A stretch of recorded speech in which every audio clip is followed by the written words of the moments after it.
So we're going to be going through a bunch of new information on the PlayStation 5. It has been officially announced. I want to go through what they revealed, what also was leaked, what it may look like, and when we're going to be seeing some more official reveals coming very soon. So PlayStation 5 launches holiday 2020. This was just a random tweet that PlayStation just tweeted out. Who knows if this was accidental? It seems a little weird, but they just decided to confirm it all of a sudden. I mean, the PS5 has been leaked for a while now, but no one really knew when they were going to officially announce it, but here it is. So let's go through a bunch of the information. Here's some of the main features, at least for now, are confirmed. So new PS5 controller uses USB Type-C, which is very good. PS5 controller has haptic feedback. Controller has new adaptive triggers, which we'll talk more about. New speaker system in the controller, better battery life, heavier than the DualShock 4, but will be lighter than the Xbox One controller. I didn't realize the Xbox One controller was that heavy, but apparently it is. And that's just a bunch of the controller stuff. Let's go through a bunch of the features that they're confirming with the hardware itself and how it's going to run. So rather than treating games like a big block of data, we're allowing finer grained access to the data. That could mean the ability to install just a game's multiplayer, leaving the single player campaign for another time,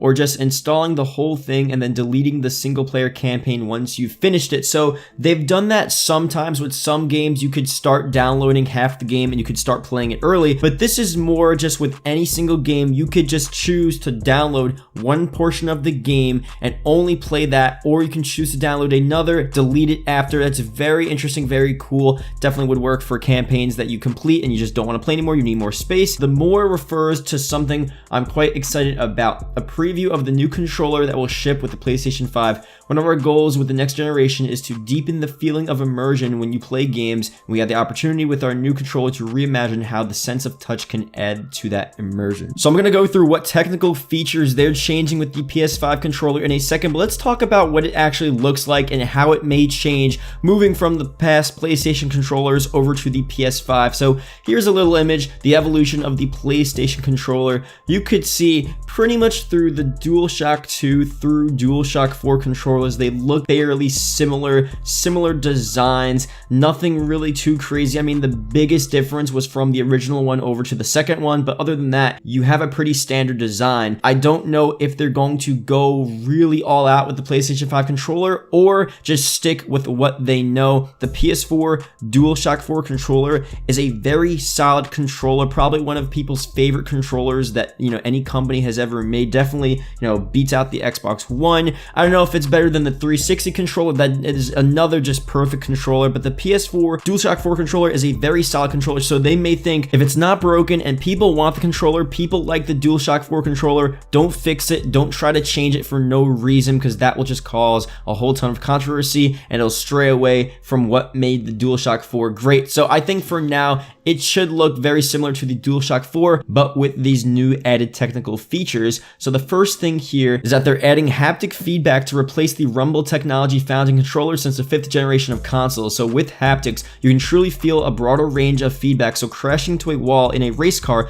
feels much different than making a tackle on a football field. You can even get a sense of the variety of textures when running through fields of grass or plodding through mud. So it's definitely going to be very cool here. Now, the second innovation is something they're calling adaptive triggers, which has been incorporated into the trigger buttons L2 and R2. So developers can program the resistance of the triggers so that you feel a tactical sensation of drawing a bow or arrow or accelerating an off-road vehicle through rocky terrain. In combination with the haptics, this can produce a powerful experience that better simulates various actions. Game creators have started to receive early versions of the new controller, and we can't wait to see where their imagination goes with these new features at their disposal. Here is the thing. They're probably going to be a lot more features. They just want to officially announce the stuff with controller and the sort of main features that they're going to be going with. And obviously, once we see the full live stream of when they do their whole reveal event panel and they go through everything, maybe it'll be before E3. We'll talk about that in a different video probably. We'll really know what this console is all about. And some of the specs have been leaked, but they have not been confirming anything. But we had some stuff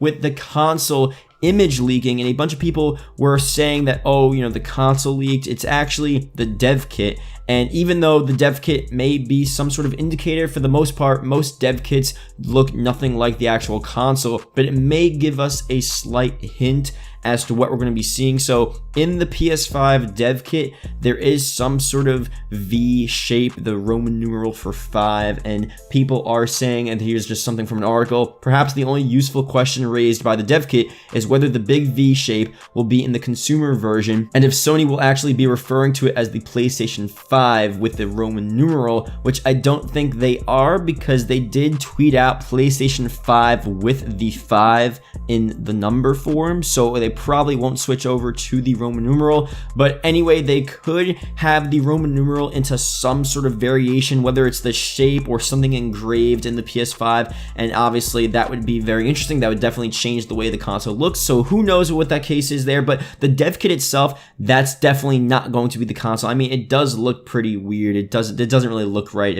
I mean, the dev kit's probably in the thumbnail or something. It looks a little weird. It looks a little off. So you would want the PS5 to be a lot more clean, but maybe if they did incorporate the Roman numeral in a cool, interesting way, I think people wouldn't mind that. It would definitely make for a unique looking console, and we will get that very soon, the official reveal of what it's actually going to look like at launch next year. So thank you guys for watching. Let me know what you guys think. The PS5, what are you leaning towards, PS5 or the Xbox Scarlet? I mean, we don't know. We need to really get both consoles revealed. We need to see both consoles, see both of the specs, and then you can make your final decision. But at least right now, what do you feel like you're going to get? So let me know down below. I'll see you guys later.